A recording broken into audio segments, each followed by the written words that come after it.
Welcome to episode 235, Blended is Best, Case Studies of Blended Learning in Higher Education. At least I used to tell people back when I did the handbook of blended learning, blended is best. But we'll find out from today's guest whether it's still the best. And we have three guests today, two of which are coming from India, one from Canada. Professor Santosh Panda is the National Fellow at the National Institute of Educational Planning, Administration, and Government of India. He recently retired as the Director of Staff Training and Research of the Research Institute of Distance Education called STRIDE at Indira Gandhi National Open University, IGNU. He started way back when, 1984. I think Chris might have him beat, but we'll talk about that. And he has over 42 years of experience in university teaching, research, and administration, including 37 years in the open and distance learning world. He's got lots to share with us today. He's been a Fulbright Scholar. He's been Director of Policy and Research for the Association of Indian Universities, Director of Distance and Flexible Learning at the University of South Pacific. We just had Sam Naidu, who's also was director way back when in Fiji. So we'll talk to Santosh about his various projects. He's got many books. You can read his bio on the blog post. Pardeep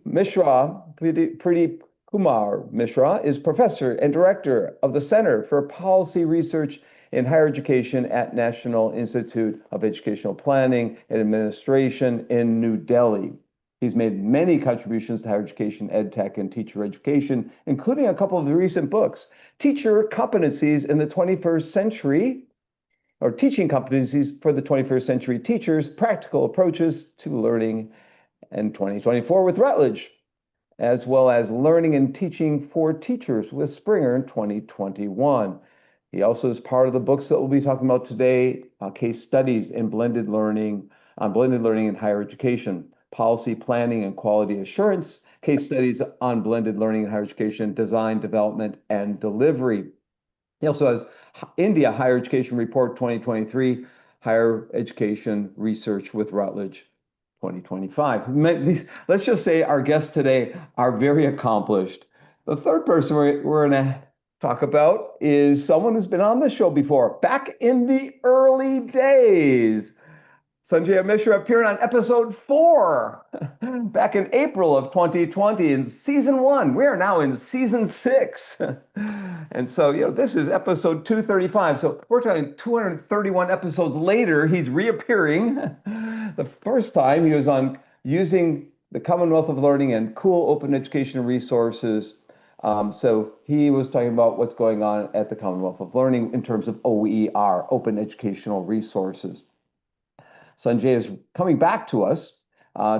Currently, he is an educational specialist in terms of e-learning at the Commonwealth of Learning in Vancouver. He has served as the Commonwealth of Learning Director of the Media Center for Asia. I think he's been in UNESCO in Paris as well. He's got over 25 years of experience in design, development, and management of open and distance learning. That's his old bio, actually, that I was reading there. I probably should go to his new bio. That's from 5 years ago. But there's other things I've got with Sanjay, and we need to get to the show. But he's one of the leading scholars in open and distance learning, as are the other two guests. He's got so many books. When I met him a long time ago, it was 2008. After the conference, he signed one of his books and sent it to me here, Understanding Learning Technologies. It's a great book. Then in 2016, he had another book he sent to me, Open Educational Resources, Policy, Costs, and Transformation, with Rory McGrill and others. Next year, he had another book that he sent to me, Promoting Use and Contribution of Open Education Resources. He's prolific. It was 2020. He has this other book he sent to me with Santosh Panda, who's another guest of the show, Technology-Enabled Learning, Policy, Pedagogy, and Practice. There's a book that doesn't have his name on, but I think he wrote this book. It's called Technology Application in Teaching and Learning, Second Order Review of Meta-Analysis of Various Studies. I think that's yours too.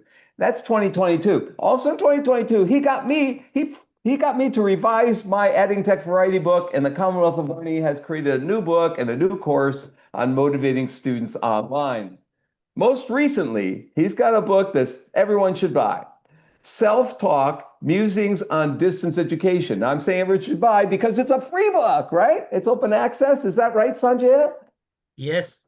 It's his musings over many decades. He put it all, packaged it all into one book. It's like his memoirs for the field of distance teaching and learning. So thank you for sending me this book. Everyone should pick this up. We're delighted to have everyone here today with us for this episode in season 6 and revisiting my friend Sanjaya Mishra. My other friends are in the Santosh Panda and Pardeep Mishra. This is the Mishra show. Mishra. Santos, would you like to extend your bio a bit or talk about this blended book a bit? And we'll go to all three of you for just a minute or two, and then we'll start asking you questions about both books and other things that come up along the way. Santos. Thank you, Kurt. Friends, very good morning there and good evening here. And I think Dr. Sanjay will talk more about these books and our book on Open University of the World, published by Routledge, is a very big book, 744 pages, and which is slotted to be released after a week. So we cannot show the cover page, but these are the two books that we have at hand, which are published by the Springer. And yes, oh yeah, thank you very much. So I do not have a color printer, so so I could not do it. Well, I think we have been highly influenced by your work and Punya's work, and I will talk about a bit about our case studies. One of the case studies from Sri Lanka about TPEC and blended learning of your work that we saw, we have read through. And I was teaching in a face-to-face university. I came to the Indira Gandhi National Open University, supposed to be the largest university single, otherwise Open University of China is the largest one, as I believe. And we, right from 1987, when I joined there after teaching career in my face-to-face university, campus university, we have been implementing blended learning. And when technology grew and openness grew, mass demand for education grew, the cost analysis grew, management strategies changed. And starting from audio, video to conferencing, telecommunication, now we have computing and artificial intelligence, all kinds of things that are in place. We have been implementing blended learning through distance learning, later on online learning, technology-enabled learning, with a compulsory regulator compulsion of face-to-face skill development. That is compulsory. We are offering cardiology, community cardiology. Of course, it is a preventive cardiology, hospital waste management, maternity and child health, geriatric medicine, surgery for all those who are already MBBS. They are medical graduates already working in primary health centers or one's own clinic, primary health center in the villages. Every village has a primary health center today. So these kind of blending put us in curiosity, and the work of Professor Charles Graham and yours and Professor Lim, who has also written our first chapter in the book, actually. So being influenced by that, we thought that American, British, Canadian, Australian, to an extent Hong Kong, Singapore, they have gone ahead with blended learning implementation in varieties of ways. It is still evolving, as we understand, it's still evolving. A lot more research is happening, so a lot more telling is taking place. So therefore, we thought in our part of the world, in Global South, for instance, we have not been able to keep pace with either the definitional or research or implementational, including, I would say, the policy, including an OER policy or open education practice policy. And so also a blended learning policy. Even today, we do not have a blended learning policy in the country, but I'll talk about blended learning, how it is implemented in our country, which is fantastic. With a new education policy 2020 that has come out. So I think all this put together, I must stop here. With all this put together, I think we got interested. We three joined in. We have been working in our respective fields. We know each other very well. And In fact, we worked at a distance, even if Pradeep and myself, we belong to Delhi, but still a lot more times we worked at a distance. Dr. Sanjay guiding the whole exercise. And here we have ended up with, we thought that we must have case studies of the best practices. Some of the failures are also reported and questions for reflection that we intended these to be as textbooks for those who would like to study blended learning and do research on blended learning. So therefore, these are a little distinct from the existing books that we also put up to the publisher as distinct, which they accepted. One proposal they divided into two books, and therefore we have now two books. And a lot more are in place, a lot more happening in blended learning. So we hope that these are out, and this should also develop some curiosity among the policymakers, administrators, education leaders, professors, researchers, and especially students. So thank you very much. Thanks, Santosh. Pradeep, am I saying that right? Would you like to add to this bio that I went through real quickly and what your current activities are and describe the books a bit? Okay, so I belong to National Institute of Educational Planning and Administration. It is a deemed to be university and funded by Ministry of Education. And we have a Center for Policy Research in Higher Education. So I am heading that center. And my interest is, of course, teaching, learning, and technology. So regarding these books, so I would like to quote from our books, and this will show that what was our thinking and how we see blended learning. So let me read from the page 2 of this book. I quote, blended is a way of life. For example, life is a blend of joys and sorrows. Success is a blend of actions and emotions. Family is a blend of togetherness and understanding. Society is a blend of individuals and contributions. Economy is a blend of savings and spendings. Sports is a blend of practices and performances. Democracy is a blend of choices and voices. Health is a blend of nutrition and exercises. Development is a blend of needs and resources. Politics is a blend of power and social service. War is a blend of provocations and aggressions. Peace is a blend of consideration and conciliation. And the list goes on. Blending helps to get power up two in one pack. It is no wonder that philosophers and practitioners alike advocate the power and benefit of blending and claim that acquiring mastery in blending is a recipe for success anytime and anywhere. I think this is best way to sum up our approach to write this book, and we followed this approach throughout this book. Wonderful quote, as Kunji just posted in the chat for all of us. I'd like to have you read it two more times so that it's sink in, or maybe just get a copy of the book and read it myself. So thank you for that.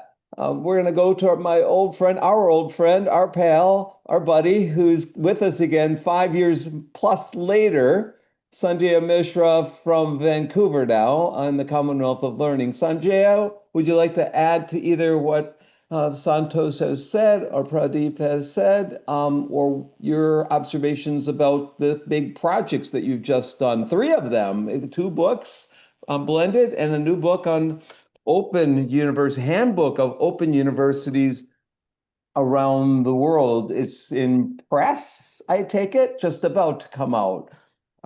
It's also with Routledge. So go ahead, Sanjay. Thank you, Kurt, and thank you, every one of you, for having us today. I am particularly delighted to be back again on Silver Lining for Learning. I have been following all the episodes. Mostly I watch all the episodes. I might have missed some of them in between, but by and large, I have followed all the episodes. I am really proud of this series going on. And at some point of time, I hope somebody will do a qualitative research on the conversations around these great episodes that have happened so far. And with regard to these books, I think Prof. Panda and Prof. Mishra have really highlighted some of the key foundations on which we started this work. Especially, we are really delighted that we have great contributions from 17 countries around the world. This is what probably makes this book different from any other book available in the market. Uh, which are there are many blended learning books which are mostly centered around North American perspectives, uh, except the 2024 book, Handbook of Blended Learning by Hugh Cott and Charles Graham, had several book chapters from other countries, including some from the Global South. But what is more important, when we, as Professor Panda said, that uh, when we look post-pandemic developments, we saw that there is more focus going towards blended learning. We thought that there is more need for guidance, particularly in Indian context. And we thought that we must learn from similar practices in the Global South and elsewhere. And we targeted people who were doing research and writing and requested them to contribute to this project. And we are really thankful that several of them have contributed to this book. And we wanted this to be something that allows people to have deeper reflection and contextualization of the work in their own context, so that when somebody reads a chapter, we know that everybody wants to read and reflect and do this, but we wanted to make it more conscious and tell that when you are looking into this chapter, look into some of these questions and check yourself that whether some of these problems and solutions are similar to your own context, and can you replicate this in your own context, or how can you adapt and adopt to these practices proposed by the authors. So and we have covered from policy planning to quality assurance and research, costing and other things to and try to cover everything so that students as well as researchers and administrators can make use of the work. Personally, I also see in my current role where I promote largely blended learning in face-to-face teaching institution as a means of quality improvement around the Commonwealth. We draw upon our experiences on those things to work on these chapters coming from various authors, so that we are helping development of professional knowledge, taking from experiences from the Global South and mainstream these knowledge for everyone to replicate and further grow practices of blended learning. That's how these two case studies have emerged.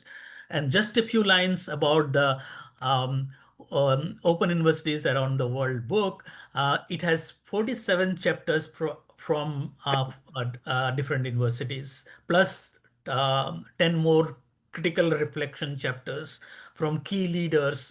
The importance of that book is that even though the history of Open Universities goes back to 1969 with the United Kingdom Open University as the first one with the name Open University, there are different practices, but there was no authoritative source of information about these universities. So we have tried to give a structure to collect information about these universities and put them together at one place.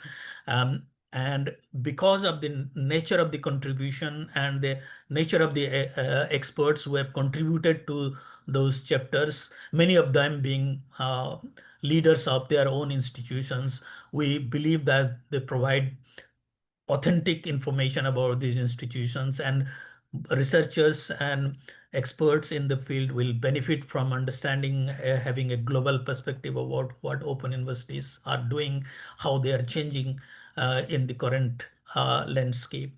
Although there are over around 80 plus open universities around the world right now, we have only covered only 47 due to contributions that we received. We hope there will be more scope in future to have another book of the same kind with other books, other universities that has been left out so far. So we are pretty excited and looking forward to this work, how they are received by the community. Well, let's just say we should all applaud you for your efforts. It's either any of these are a big overhaul. It's a huge just doing one book, to have two together as a trio and have three as a pair. You've been working really hard, as you always do, Sanjaya, as you always do, Santosh and Pradeep. But this has got to be just a huge lift for all of you. And so just congratulations to get to this point, because you three are, at the front here of the open education movement, and to be able to package, what's going on around the world in this area of open and distance learning for others to read about is extremely important.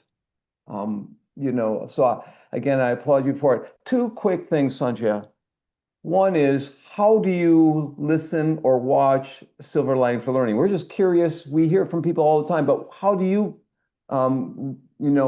where do you listen to our shows or watch our shows, and when do you do that? I'm just curious. Earlier, I used to join live on the YouTube, and sometime I used to interact on the chat as well. But now, mostly when it is announced on YouTube, on social media, then I go back to the YouTube, which is I think Young Zhao's channel, appear on that, and I watch there. And many times I also put a like button.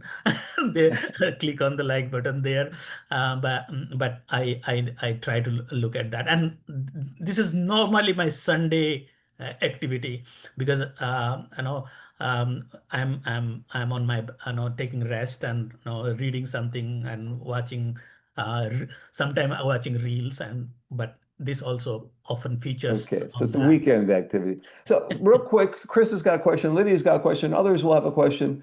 This is something that was in my mind before the show a couple days ago, and again, it reappeared in my mind as you were talking. Are there any universities in your blended books that stick out as having new models as a result of the pandemic?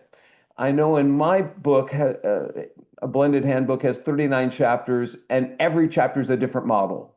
And there are certain models that stick out. The University of Waikato had a model in New Zealand for blended learning. There was one in Leicester and in the UK had a particular model for blended learning that stick out.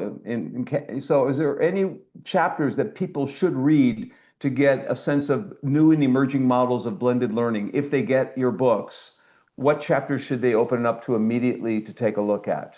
And that's the question for anyone, and then we'll go to Chris. Yeah, we have given an overview chapter, which we have kept at the end. If anybody wants to not to go through anything, we would suggest that they should read the introductory chapter and the last chapter, which will give a complete overview of the 47 university, what they are doing.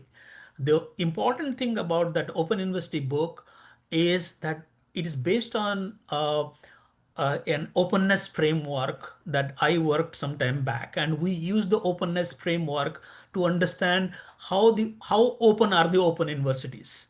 So the most of the chapters use that framework to have that discussion and analyze how they are operating.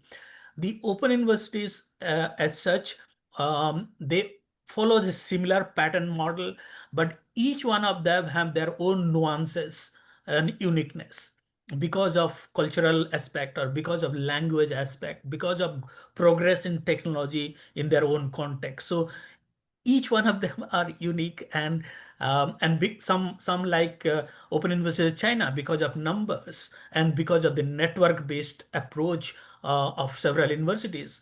IGNU, for example, another example. So some of those chapters, which if somebody wants to pick up, IGNU is an example which was actually contributed by Prof. Panda himself. Open University China is another example.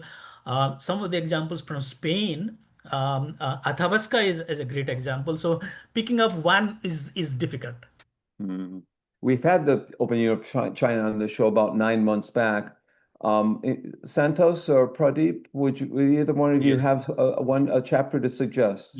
Yes, Kurt. Although every chapter is a good chapter written by wonderful authors based on their case studies, but if I have to recommend at least a starting point for book case studies on blended learning in higher education, design, development, and delivery, I will recommend chapter 6, disciplinary influences in blended learning, a multi-case study, because this is showing that how blended learning and disciplines go together. So when we are a particular discipline, how we have to take care of blended learning. So this chapter is a wonderful chapter.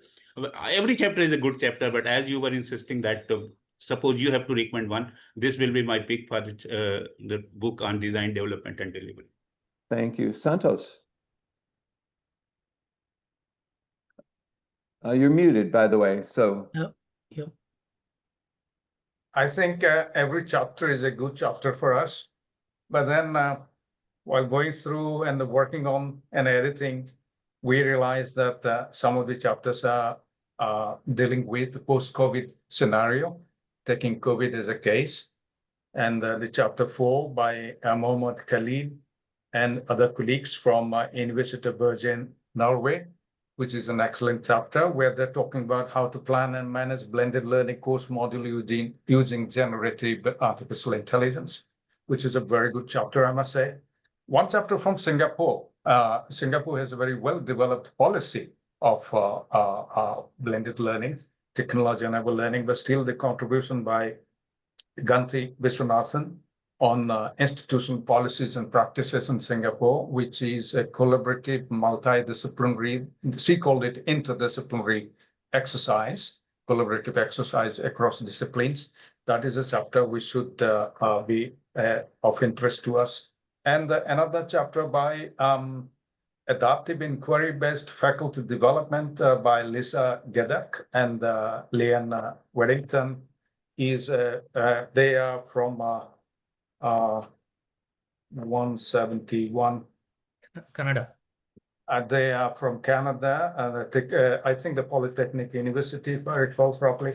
They are Kwantlen Polytechnic University, which is a very interesting case study. Being a Polytechnic University, this provides an excellent.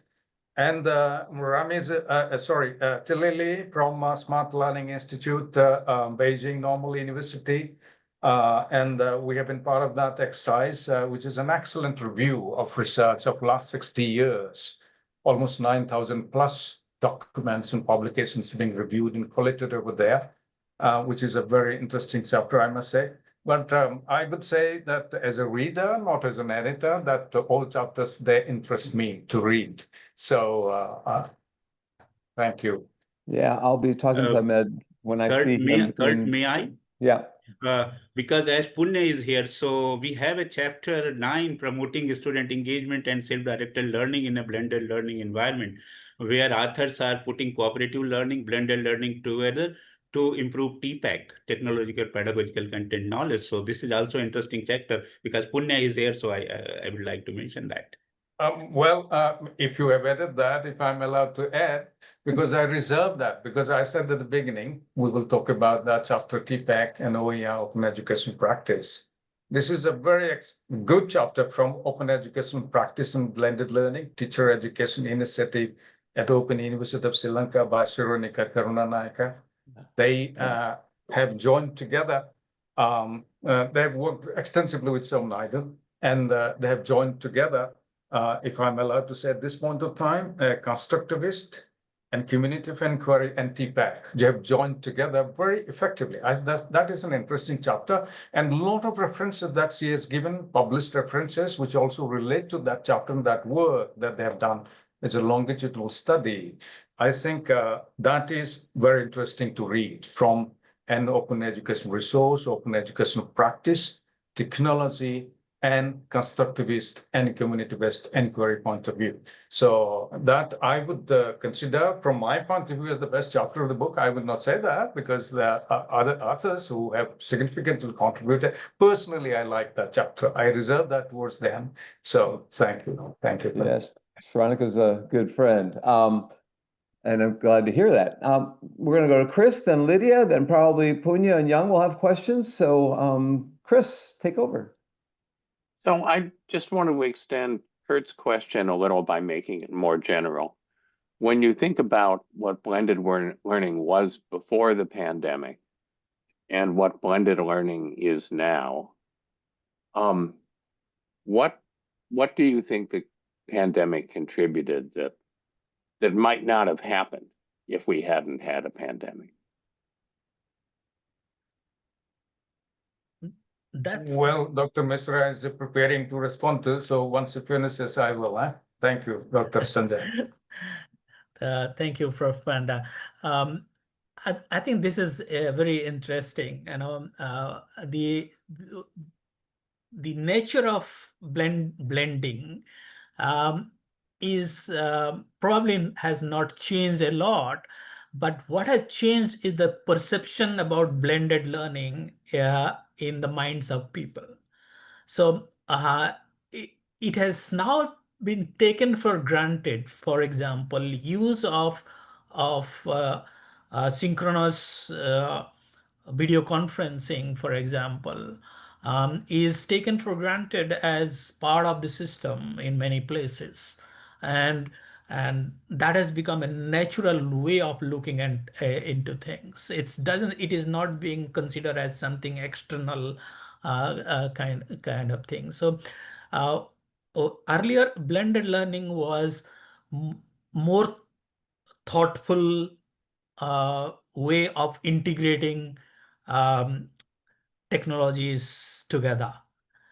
Today, it is the definition of thoughtful integration of online and face-to-face has reduced to a large extent because of pandemic and because of the so-called emergency remote teaching experiences with people.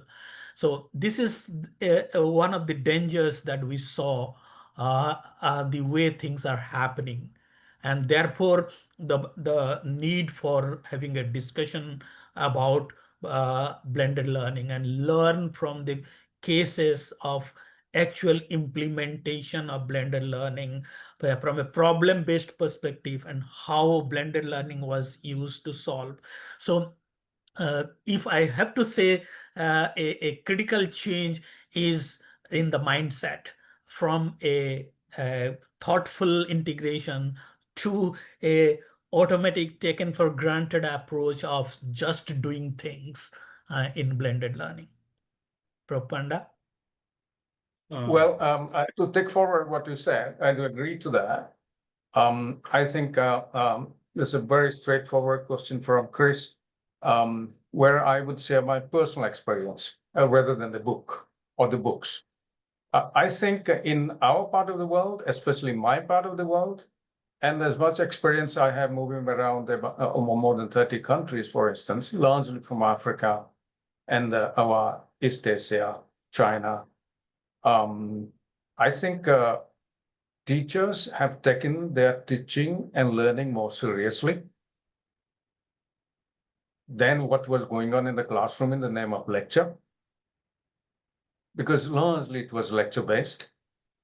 Two, that teachers have adopted more technology into their teaching and learning, and technology which they found suitable now based on the experience from the COVID. COVID was much about Zooming and Googling kind of things that was going on, actually, as they called as remote teaching, something of that sort. Hodgson and others, they talk about that. They wrote extensively about that.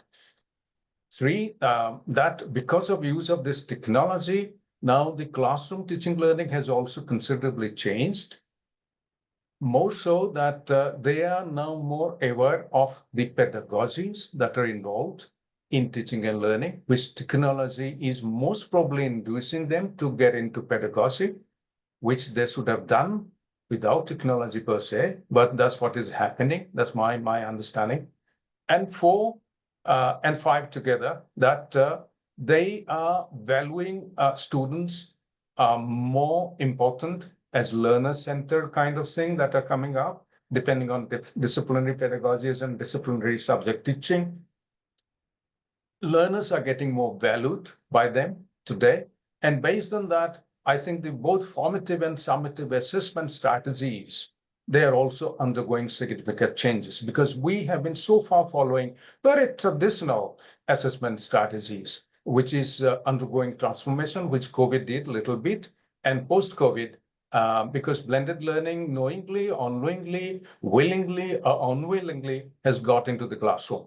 So therefore, within the formal campus. So distance learning, of course, we have been using blended learning in any case, and a whole lot of recognition of prior learning, credit transfer between disciplines, multidisciplinary education, and interdisciplinarity has also got into that in the process.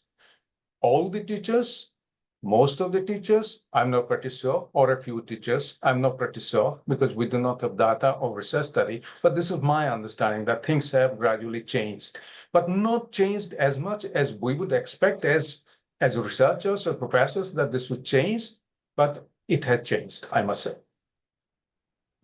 Chris, one-line answer from my side, adding to what Sanjaya said and Professor Panda said.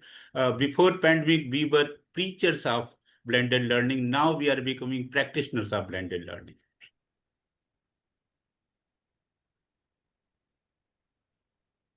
Thank you, Chris. Lydia, it's up to you. Thank you. So I have two questions. The first one is more of like your historical perspective. So you have all been working in the field of open education for decades and witnessed its evolution and transformation. So for our listener who might be new to open education, I wonder if you can define open education from your perspective and how your definition has shifted over time. And another question is about the role of AI, because these days you can't have a discussion about education without mentioning AI. We're wondering whether you see any interesting use cases of AI within the space of blended learning and open education. Thank you so much. Prof. Panda, would you like to take? Okay, so let me say a few things. You have the Commonwealth perspective. I have only one university perspective. So let me say first. You see, the way we have seen from an earlier correspondence to dual mode distance education to open university system with the British Open University as our mother open university, as we always say. And vis-a-vis the open university system, which failed in the United States, taking that experience also into consideration, which could not come up in the US, because I've also taught a semester in my Fulbright. I understand the US system, and which is much different than a single mode open university taking place in the United States context. The reasons, they're pretty well known, they're well analyzed. But in our part of the world, I must say that we started opening up the constraints that would limit the students to get into a system, including lifelong learners, continuing education from different professions, agriculture, defense, rural development, industry, from the schooling system, teacher education, from management, IT, hospitality, pharmaceutical, and all these areas. Of course, these regulators, they have their own limitations because they regulate that anything that is hands-on has to be face-to-face. That is a constraint for us insofar as openness is concerned. Otherwise, all the constraints that are possible to be removed, from there, we started getting into an open education and open learning context to provide as on that through technology, personalized learner support as per the learning choices, learning styles, learning approaches of the students moving forward. And gradually, this open education has ended up actually a true blended learning. So through this, while I say that, through this, my assumption and my wish is that the formal education system would also get into seriously more openness and open educational practices vis-a-vis artificial intelligence, generative AI, ChatGPT, machine learning, all kinds of things that have come up. I don't know much about that, but we have done a piece of research paper on that. We are still doubtful of the generative AI, the way it would be penetrating into, because what is happening is that when technology came up, the students' self-learning habit really was minimized. And to an extent that many students today are not doing their homework, they're not studying themselves, they're depending on technology. When this generative AI, ChatGPT, OpenAI, they have come up, and including all mobile and all kind of social technology networks that are available today, the students' self-learning habits, self-directed learning, self-regulated learning, and whatever way we could express that is also reducing. So therefore, technology was supposed to facilitate that, but technology is also reducing that. I think there is need for a policy, both national as well as international, global, and national as well as institutional policy to take on technology for research, artificial intelligence for research, for teaching and learning, and especially for student learning. And if I'm allowed at this stage to clarify, almost 30 seconds, a minute, one thing that after a national policy 2020 came up in my part of the world, that it was declared the entire higher education is going blended.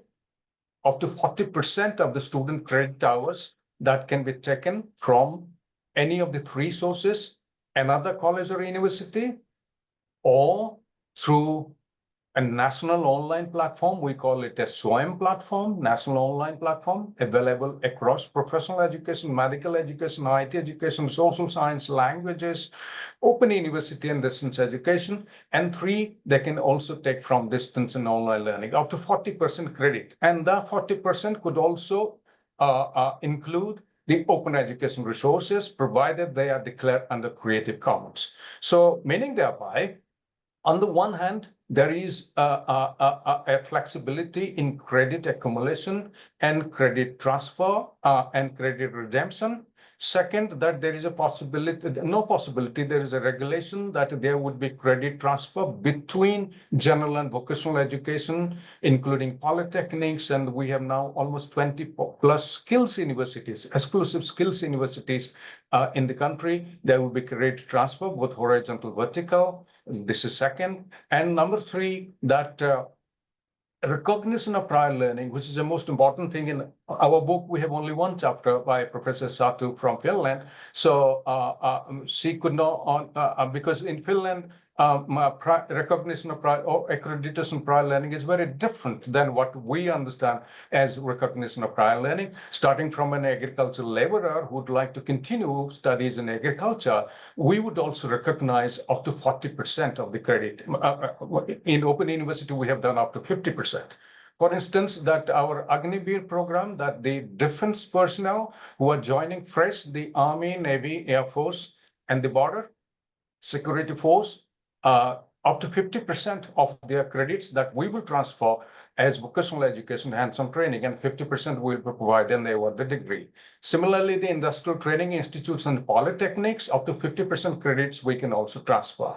Somebody who has done a hospitality, for instance, BSc hospitality, is working for the last 10 years in hospitality sector, would like to continue an MBA hospitality, for instance, then we would try to accredit the experience of last 10 years as much as possible through national test and transfer that credit. And that credit will go to a national bank that has been created, Academic Bank of Credit. That's a national system which will facilitate international credit transfer up to 25%. So what I'm trying to say is that it is not only blended learning. In the blended learning process, whole lot of credit accumulation, transfer between general vocational education, accreditation, recognition of prior learning, it is also happening. And these are all having implications for technology and pedagogy, and especially the assessment strategies that are happening today. Because skill assessment studies is very different, general education studies is very different. So I think the model that has come up in my part of the world, which I see parallel in many other countries also, especially we have borrowed from the German system, British system, French system, Australian system, Canadian system, and the flexibility is obviously the American system. The flexibility of credit transfer and credit accumulation and blending is basically an American concept that has come over here. I think this is an interesting development that we're working on. My colleague, Professor Pradeep, myself, and quite a few other colleagues were working on that and the government policy and research. And we look forward to that the entire higher education, given that as a policy, entire higher education is now blended by definition or by regulation, to what extent it is happening, how technology will be facilitating, and more so, now artificial intelligence is already in place in schools, colleges, and universities here, and more so in industry and industrial training, how that will be, artificial intelligence will be facilitating this. We look forward to this. We don't have much experience to say so far artificial intelligence is concerned, but then certainly we look forward to that. Maybe in coming years, we may do a few pieces of research which are more contextual in our part of the world. Dr. Misra. So I'll just interrupt Sorry, for the sake of time. If on this answer, if Sanjaya and Pradeep could keep it to a minute or so, and then we go to Lydia's second question. Yeah, just to sum up a few things from what Professor Panda said. As far as AI is concerned, I think all the universities are seized with how to handle AI in teaching and learning.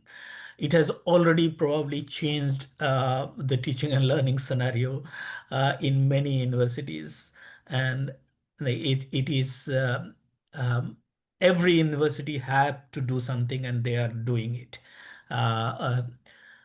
It is whether you like it or don't like it, it is going to be there, and it is going to change the way we are going with our business.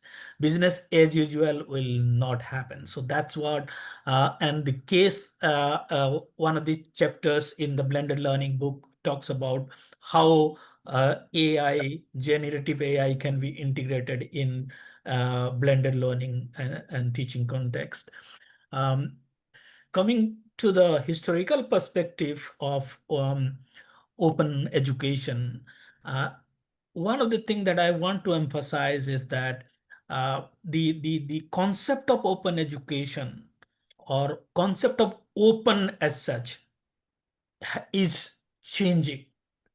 Now, if you look at the earliest proponents of open, if I have to say, is Wedemeyer in the US, was the earliest proponent of open. Yeah. So from there, what he talked about open learning, open education, open assessment, open accreditation, all sorts of things that we hear today was already talked by Wedemeyer way back in 60s and 70s, even before UK Open University started. So the idea of open at that time and the idea of open today are completely different if you look at. And that's what's very important. Earlier, open was about social justice, equity, increasing access to more and more people. Today, open has limited itself to talk about open licensing. How if it is Creative Commons used of open licensing of resources, it becomes open. That's the kind of thinking to a large extent. My experience and my focus, and every time I talk about this, I want to revisit the definition of open, and that's how we created a framework for openness. And an open as a continuum. My proposal and the way I have been promoting is open is not a fixed one kind of things to look at. Open is a continuum, various 10 different dimensions, and you can have low open to completely open kind of scenario in different dimensions of practice.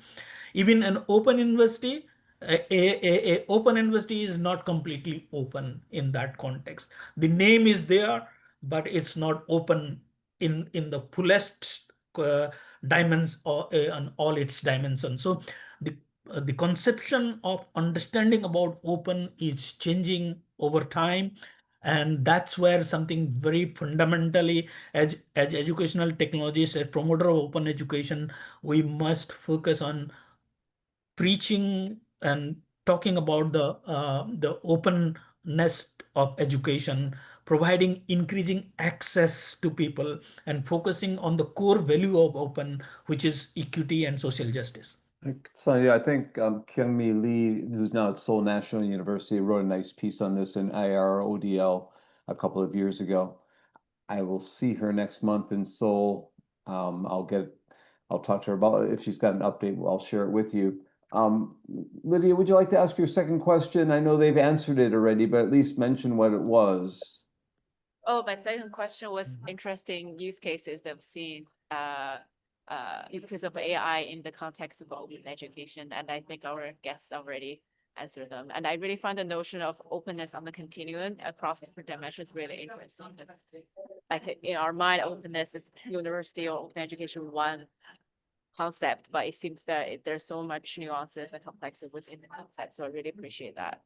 Well, if anyone has a minute or half a minute to extend on that question that Lydia had about AI, please talk to us about that, Pradeep, and then we'll go to Young Zhao has a question after this. Go ahead. Okay.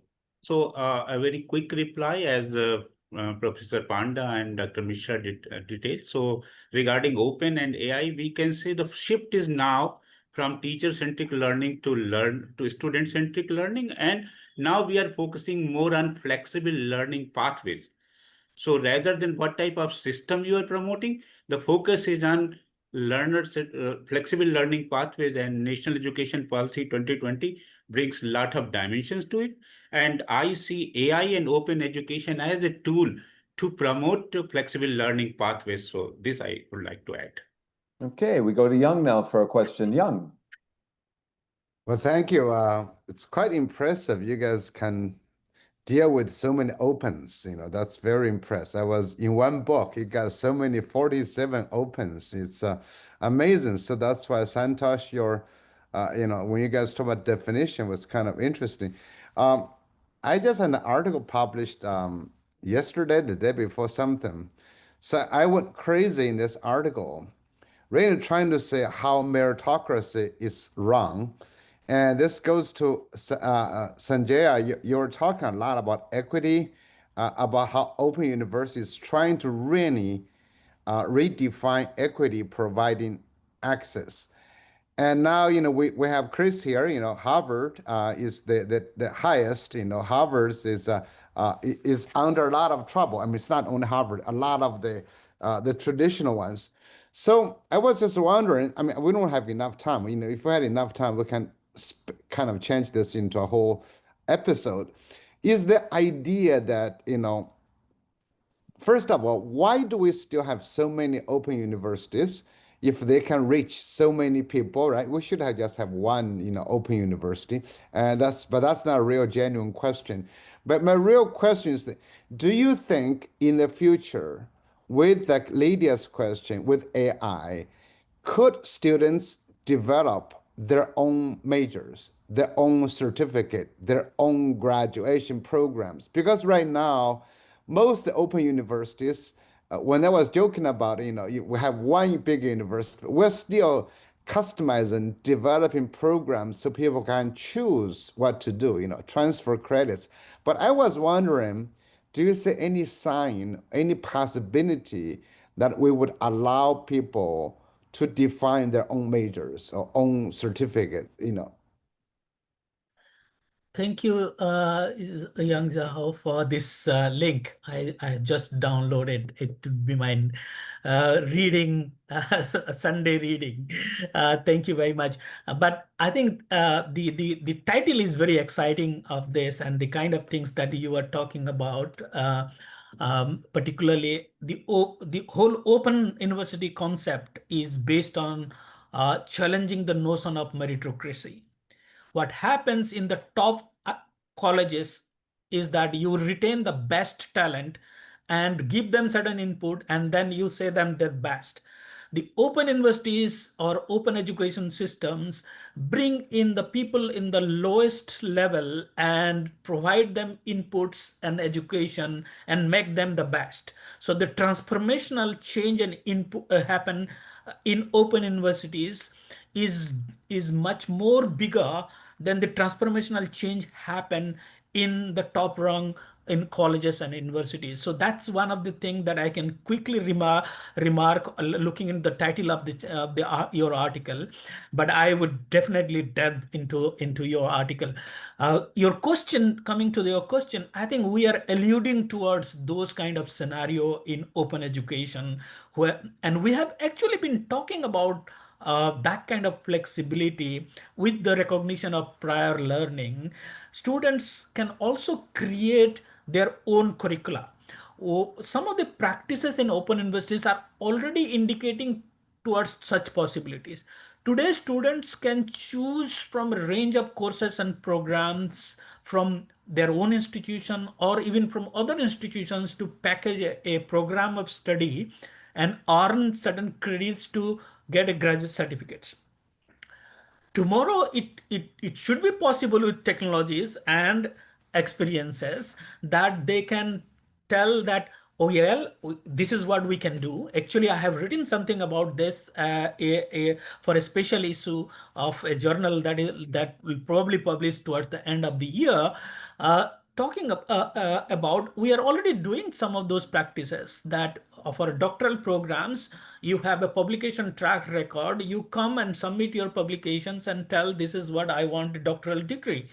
uh, why can't it be possible in days to come that students can tell that, okay, I want to specialize in this particular area and the knowledge is already available in these things. I have gone through those things. These are the curricula, and you want to test me and provide me a certificate from a top level institution. I think it's going to be those kind of things would be possible. But what it calls for a changed mindset from top level institutions. When top level institutions start certain practices, it gets down percolates to other institutions like open education, for example. It was there for a long time until it was not being accepted for many people. But when MIT started with open courseware, everybody started to talk about open education, open courseware. So, and this is just one example I want to give. But yes, what you were alluding to is quite possible, but it needs brave hearts to do that. So Sanjay, I'm going to turn it over to Punya here. Punya, you have a quick question because we're running low on I time know and we you are haven't running had a low on. chance to say anything here. So No, we Punya. are running super low on time. So I'm just going to make a quick comment. I'm going to come back to the quote that Pradeep started us with. And I've been, for whatever reason, I don't know why, I've been reading a lot of sort of Indian history and stuff like that, just listening to podcasts. And I think the description that you gave, Pradeep, of the value of blending, and I think it is very particularly true in the Indian context, where I think India as a culture is this mix and blend of variety of different things. And what I was hearing as I was listening to all of you speak is that what I like about this and the way you describe the book, for instance, the case studies, is that the variety and different ways in which blending and hybridity can happen. That there is, very often we think of there is this one model that's going to work across. But I think so. This is sort of partially, I think, an answer to the question that Zhao raised is like, why is there just not one open university? I think that part of it is understanding the social, political, cultural context within which education happens. And I think they differ from country to country. So there can be threads that connect across them, but they will play out differently in each context, right? And so anyway, I just wanted to end on that quote that you started with, because I thought that was a very well crafted sentence, and I think also captures some of the things that we've been talking about. So Yeah. I know we have to introduce the next Yeah. episode. I So think let me Lydia, if you just want to do that. yep, sure. Let me just say we probably need to have another show on openness, and so if all three of you could, lend us 15 seconds or 20 seconds, some closing comments, and if you have a open university to recommend, such as the National Open U of Nigeria might be interesting to have as a guest. So do you have any recommendations, and do you have a quick closing comment? Pardeep, you want to start? Yes, so partially in answer to Yong, I would like to say I see the role of future universities as assessors of prior learning rather than come here. We will teach you first and then we will assess you. Now the universities will evolve as they come with your learning and then we will assess you. So this is the way out, and I hope blended learning is going to help in this. Santosh, thank you. Well, I think I was tempted to respond to a very, very interesting, stimulating question Professor Zhao asked, and only 20, 30 seconds you have given, but quite a few points, I must say. You see, equality of educational opportunity and democratization of education started from the United States, by the way, and then it led gradually towards meritocracy. So therefore, meritocracy and equity, they should go together. That should be the objective of Open University. But we must have varieties of Open Universities because we are in a democracy. That is point number one. Point number, I hope you do agree to what I say, but then I do believe in this. Then point number two, that artificial intelligence and open education open educational practices, they need to go together. I think they would complement to each other. If we do not follow an open educational practice, then artificial intelligence is not going to say much, unlike the business models that industries have. In education, we may not. Three, that you talked about a student-led curriculum. That's what is an open education practice is all about. But then I must also, and which I do believe personally, but I must also submit that in the process, we should not get lost in what is called the values of pedagogy, because students may not be enriched to value pedagogy as much as professors will. So therefore, it should be a collaborative exercise. I must conclude by simply saying I was just writing a piece very recently. I discovered two terminologies: undisciplining discipline and post-disciplinarity. So these are very, very critical theory, radical views that have come up in that, which I do not personally subscribe, because that's what is not an open educational practice. You undiscipline discipline, a disciplinary study. So therefore, I would simply say that, again, come back, that artificial intelligence, machine learning, open AI kinds of things, and open education practices, if they can join together in a process, democratic process of meritocracy alongside equity and access. I think I should conclude there. Sanjaya, last thought, just quickly here. Thank you very much for this opportunity, but I would end with one specific aspect that we have touched upon in the blended learning book, which where we have talked about sociologist Wendell Bill's three futures. So for us, we look at the future of blended learning, or even future of open universities. There is not just one way, one future. And that's how there are three futures, such as probable futures, preferable futures, and possible futures. So we need to look at the possibilities, the variation, the way human ingenuity will use AI, the way we will teachers as designers and creators will create the next way of teaching and learning, will all decide what is the way forward and what will happen, whether it is open universities as such or whether the use of blended learning in higher education. But it's up to the teachers and the managers, administrators of higher education system to take it forward. But definitely there will be three different types of futures that will coexist in different parts of the world. Thank you. Thank you three. Thank my four co-hosts. We had a full show of people here today. Lots of questions. We probably could go twice as long today because everyone's interested in this topic, has experienced this topic of blended learning in higher education. But we need to introduce the next show. Again, thank you for coming to episode 235. Lydia, want to talk about 236 with us? So in the next show, we're going to hear from Naveen Mahesh and Raji Naveen from Young 8 School in Chennai and Bangalore, India. They will share how they design a hyper-personalized pathways for Gen Z learners and their learner-determined school ecosystem. So stay tuned and see you in the next episode.